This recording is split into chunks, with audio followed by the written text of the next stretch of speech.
This is Pet Life Radio. Let's talk pets.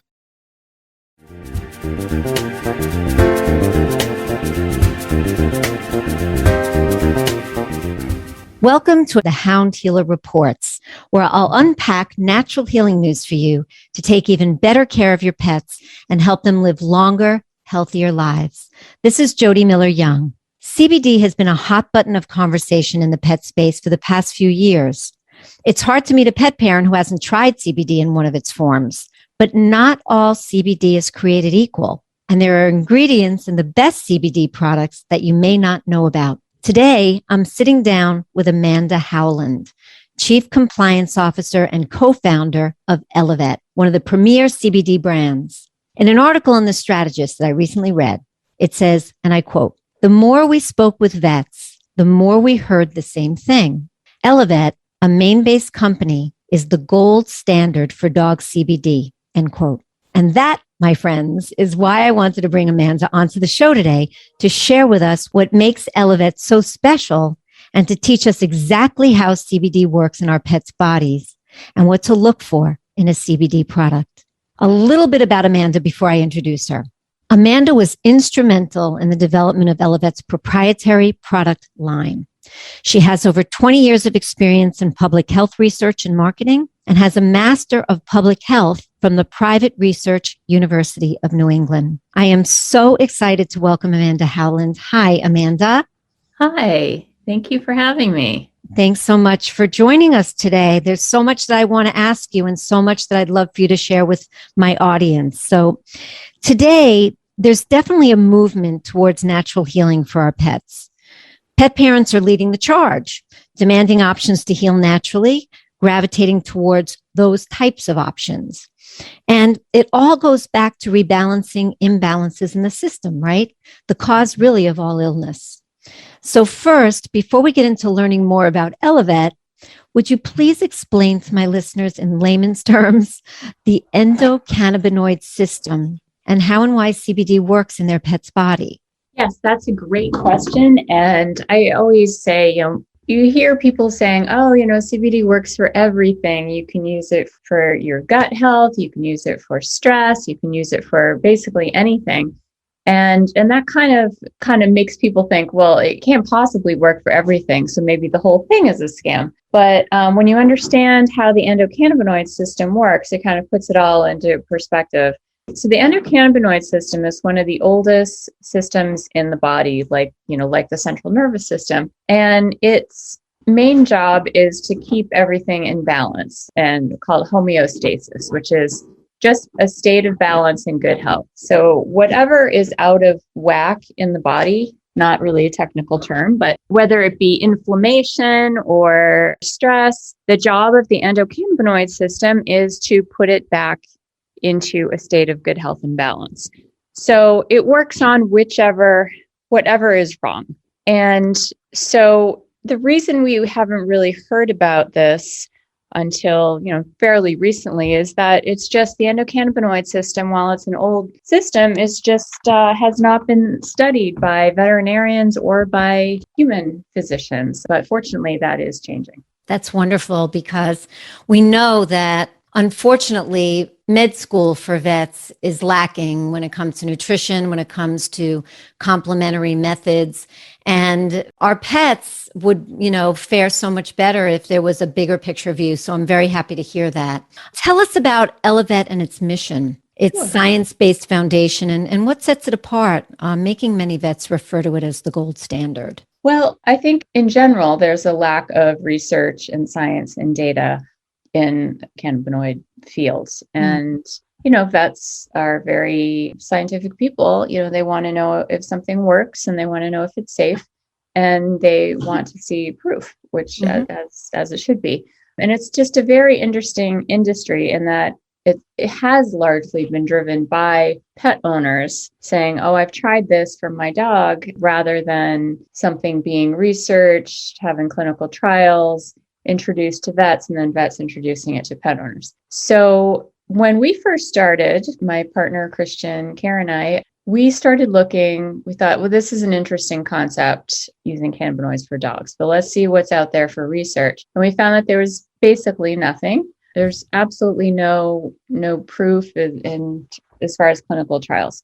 Mm-hmm. So we said, we think this is going to work. We think this is a great idea, but we have to know if it works before we could possibly launch a product. So we reached out to multiple veterinary schools and said, hey, would anybody like to do a clinical trial using our, proprietary hemp CBD blend, in an osteoarthritis trial? And interestingly, they all got back to us and were interested. But Cornell, we loved Dr. Joe Wachschlag, and so we decided to go with Cornell. And so we did the first clinical trial, and we waited to see what the results were before we decided to launch the product, which is unusual in this industry. Yeah. And since then, and we have, it was a very well done trial, a double-blinded placebo crossover trial. And everything that we do, we have science and data to back it up. If we say this product is going to work for itching, for allergies, we just finished an atopic dermatitis study, and we can show you the results, and we can show you how it was done, and and why this is going to work for your patients. So we are, I think, the only ones really in this industry that are having to see the proof before we introduce a product. And that's so important because there are so many people, pet parents included, that do follow their vets and do rely so heavily on their vets and want to know that there is proof before they try something. So, that is wonderful. Most of us, when we hear the hemp plant, we think CBD and THC, the stuff that gets you high, right? Yep. But there are other substances in the plant that have as much, if not more, healing properties, and many of us have no idea about them. Explain to my listeners the difference between CBD and CBDA and THC and THCA and the health benefits of these CBD and THC acids. Sure. Yeah, you're absolutely right in that there are, CBD and THC are the best known.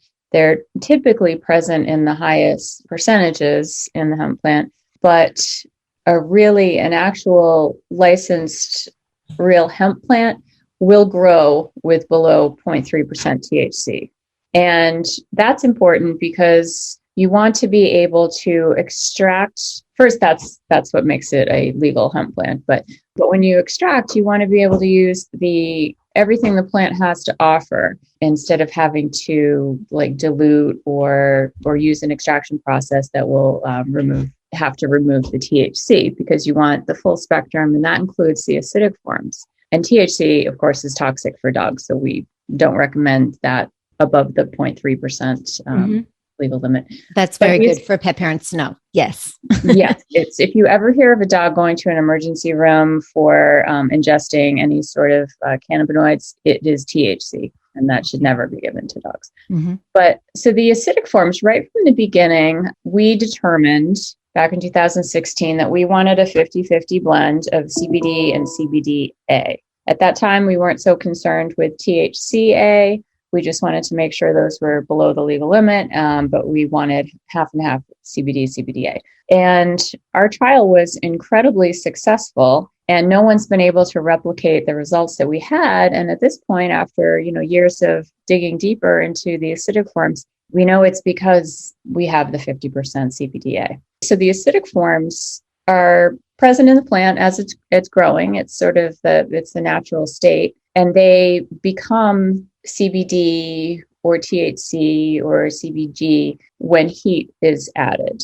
So they decarboxylate. But we have found through doing, looking deeper into the acidic forms over the past couple of years, led by Dr. Joe Wachschlag at Cornell, that CBDA in particular is amazing for its anti-inflammatory properties and for absorption. So if you want good absorption and anti-inflammatory, which is the cause of so many things, inflammation, you need this. You need the CBDA. And we actually did a study, kind of a groundbreaking study recently, where we were looking at horses, because we will do the metabolic testing on every species before we come out with the product. And we're interested in horses and horse products. We found, or Dr. Wachschlag found, that horses only absorb CBDA. Wow. There's so many horse products out there on the market that are CBD, they're not going to work because horses just don't, they only absorb CBDA. So he did it 3 times just to make sure, because we were like, wow, this is really fascinating. Yeah. So we have this knowledge, and now we can develop a horse product that is truly going to work for horses. And we know, and horses sort of have this biphasic absorption. So we know it actually, we might need to give horses a once daily dose instead of twice like dogs and cats need. So I love how you're fine tuning and distilling this down to individual species, what they need, what works, what doesn't work, and that nobody else is doing this. And pet parents, unfortunately, are the ones, and their pets are the ones that suffer because they just don't know. So this is so important to get this information out there. It absolutely is. It's important to do your research. Sometimes I always say, you need the science, you need the data, you need proof, and those kind of are just words. But when you show an example like this with the horses, it's like, oh yes, that is why. Huge. And as I said, we can't emphasize enough how the importance of the acidic forms. And we're really excited to look into the other acidic forms, such as CBGA, which we're doing now, and some additional, along with all our other studies that we have going on. Yeah, really interesting. So you mentioned atopic dermatitis. You mentioned early trials with arthritis. Can you give us an idea of the spectrum of conditions and illnesses that your research has shown your products to either alleviate or lessen the effects of? So we have an idea of what this really can work for. Well, the studies we've done, as I said, the osteoarthritis study at Cornell, which is hugely successful. Over 80% of the dogs had a dramatically improved response. Atopic dermatitis, itching, environmental allergies, and nothing is going to drive a pet parent or a pet more crazy than seeing their dog just chewing on themselves or itching and making it red and raw all the time. So that was a huge finding. We've completed a study on epilepsy, and the results are going to be presented soon. And we've also we're looking at post-surgical pain and anxiety. Stress is a big issue for so many dogs, especially with people going back to work. They're worried about, separation issues. Many rescue dogs, of course, have stress issues. So that's also a big problem. But we're also looking at multiple species. For inflammatory bowel disease is one that we want to look at in a few species. So we have a long list. Yeah, and so many of these are widespread problems like skin, which I've dealt with one of my dogs. And I just wanted to sort of bring up one of my other dogs, Jasper, because I think that there are a lot of pet parents out there that also may be dealing with this. Jasper's a reactive dog, so always ready to lunge first and think later. And has your product been shown to sort of calm the reactive dogs? And how would that work in the brain? That's a great question. And reactivity, that's a tough one because, as you say, the dog acts first. So you don't really have the opportunity to try to use sort of calming methods. So we have a product called Calm and Comfort, which is basically for extremely high stress situations, such as thunderstorms or vet visits or grooming or trash cans or whatever trigger causes a huge reaction in a dog.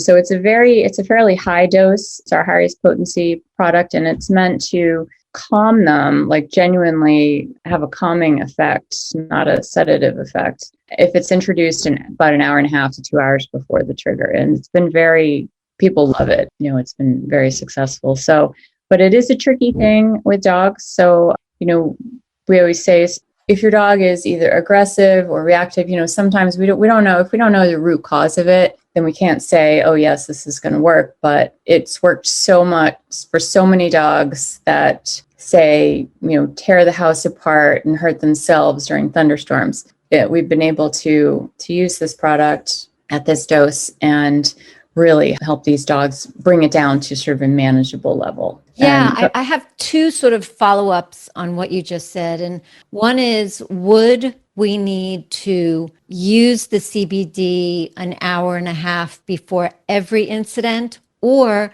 would the balancing affect that the ingredients in the plant that you use over time change the chemistry or the balance of the brain and that sort of excitability trigger that the dog or the pet has in those circumstances? Well, the hope is that, and this is something that we're looking into. So again, until we, have the data, we don't sure put it out there. But our hope is that over time, that the physical reaction will diminish when the dog experiences the trigger. If you're able to use this regularly. So what the best, for a dog that's reactive all the time and not just in a situational, like a car ride or a vet visit, using CBD twice daily for sort of the chronic stress, and then using this other product for those times when it's going to be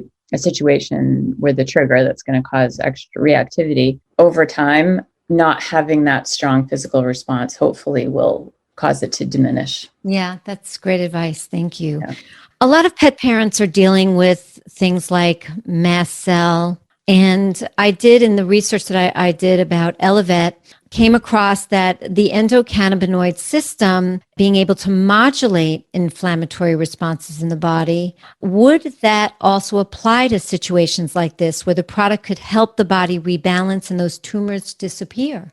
That is, of course, what we hope for, what everybody hopes for. That's not something that we have any results on. Dr. Wachschlag has been doing studies in the lab, in vitro, and getting some interesting results. Studying it in dogs and being able to definitively say, yes, this is going to help with, mast cell tumors is not something that I can say right now because we just don't know yet. Got you. Okay, thank you. Tell us what the bliss molecule is and what it does in the body. Sounds really nice. Anandamide, that's a name for it. So it just produces a feeling of happiness and well-being. And there's cannabinoid receptors that help to facilitate that feeling. Is that different from, something like endorphin releases or something like that? Well, it's a neurotransmitter. So to try to describe, anandamide is also found in some chocolate. So, when you hear about people like eating chocolate to sort of give them a lift, it's that kind of thing. Got you. I certainly experienced that. Yeah, we all do. Right. We hear a lot about the gut microbiome and how its balance is critical to good health in us and our pets. What's the endocannabinoidome? It's just it just encompasses all of the endocannabinoid system. So, but one thing that is actually interesting is the endocannabinoid tone, which is not discussed too often, but that is basically the health of your endocannabinoid system. So if you have good endocannabinoid tone, then your endocannabinoid system is working well and optimally. If it's low or if it's high, then you're going to maybe not have it working optimally. But which I think is a really fascinating topic, looking into how you can improve your endocannabinoid tone one way or the other by introducing cannabinoids, which of course is then just going to help your body to keep you in the best possible condition. Really interesting. This is all so fascinating to me. And it's exciting that there's even more to learn about it and possibly even more health benefits to come. So I came across this on your site about the CB1 receptors that's part of the endocannabinoidome, thought to be instrumental in erasing aversive memories. That is a fascinating idea to me that could help dogs that have had bad experiences, bad starts in life. So many rescued dogs would fall into that category. Talk a little bit about that. Yeah, no, it is fascinating. And of course, that's part of what we were talking about earlier about introducing the CBD for stressful situations or trigger situations. So that's part of it, sort of that process of erasing the aversive memories? Yes, but it's very hard, in dogs, we can't really, that's something that's very hard to measure. I think it's a fascinating topic. And yeah, I've been very interested in that. But of course, it's with dogs, it's hard to say, yes, this has. They can't tell us. Yeah, they can't tell us like, oh, yeah, I know. not having bad dreams. But I think it's something that we just sort of need to hope is happening and extrapolate by their, if they have a positive response, seem happier, less stressed. Yeah, but it is a fascinating concept. It is. It so is. And amazing that your brain can do that. Yes. Yes. I mean, I'd like to erase some memories of my own. I'm sure a lot of people would. And I think it does happen. You hear about people who can't remember traumatic situations, that kind of thing. It's your brain protecting you. I'm just going to throw this in there because it just popped up for me. Can your product be used for people? Oh, I mean, certainly it could be used for people. I mean, it's the best quality product you can find, human, animal, anywhere. And we do have a lot of people that use it, but we don't really market or promote it for people because we actually haven't done the pharmacokinetic studies, metabolic studies on humans. Mm-hmm. So we can't really say what the optimal dose for humans for different issues are. We can guess, but we don't. When we do human pharmacokinetic studies, then we'd be able to give good advice on how much to take and how often to take. But it's funny that we actually can't do that right now. That said, we have a lot of people that order it for themselves. Yeah, understood. So terpenes are a part of your product profile. Mm-hmm. Yes. What are they and what do they do in the body? I think listeners will be surprised at how they've come into contact with terpenes before in many different things, but they just didn't know it. Yeah. Terpenes, they're very interesting. They're most well known for smell. So terpenes are, they're another molecule present in the hemp plant, and they are part of a full spectrum product, but they're best known for causing that distinctive hemp smell. But they're also used in very familiar scents that are in beauty products, such as lavender or lemon, from limonene. But they also have their own, aside from the smell, they have some anti-inflammatory and calming properties on their own. So they're important to have as part of a full spectrum product. Yeah, that's great. And you also, unfortunately, this is true that there's some sort of snake oil type products out there. And there are a couple products that we've come across that have very little, if any, CBD in them, but they've had terpenes added. So it actually smells like a very potent product, but really isn't. So that's important to know how to read a COA, which is a certificate of analysis. Yeah, well, I think that leads perfectly into, obviously your product is wonderful and I would encourage people to check out the ElleVet products. But when people are shopping for a CBD product for their pet, what are the red flags or the things to look for included in that product? That's a great question. And while, of course, we think we have the best product, we hope people will buy our product for their pets. But whatever product people want to buy, there's about, 7 or so things that you really need to look for to make sure that you're going to get something that will help your pet, which is what we all want. We just want to be able to help our pets feel better. Mm. So the first thing is has the company done a clinical trial on that particular product? Because all CBD is not the same, so you can't apply the results of one clinical trial to another product. Like you just can't. So ask, has their clinical trial been done? What were the results? Who did the trial? Was it at a university, a respected institution? Can you see the published paper? Can you see how the trial was done and if it worked? And a safety study as well. You want to ask what the extraction method was, because CO2 extraction, which is popular and people think, oh, that's the cleanest way to do it, it's not really the preferred method because you can't preserve the acidic forms with CO2 extraction. So that's not what you want. And then you want to say, does this product have a good amount of the acidic forms? Does it have about, 50-50 or 60-40 kind of CBD, CBDA? Because you really do need the CBDA. You want to get a certificate of analysis. And when you look at the certificate of analysis, you should be able to see all the different cannabinoids that are there and the percentage of each. So you can, find out if the acidic forms are there and in what percentage. You can find out the potency, which is the milligrams per milliliter, and you can see the terpene profile.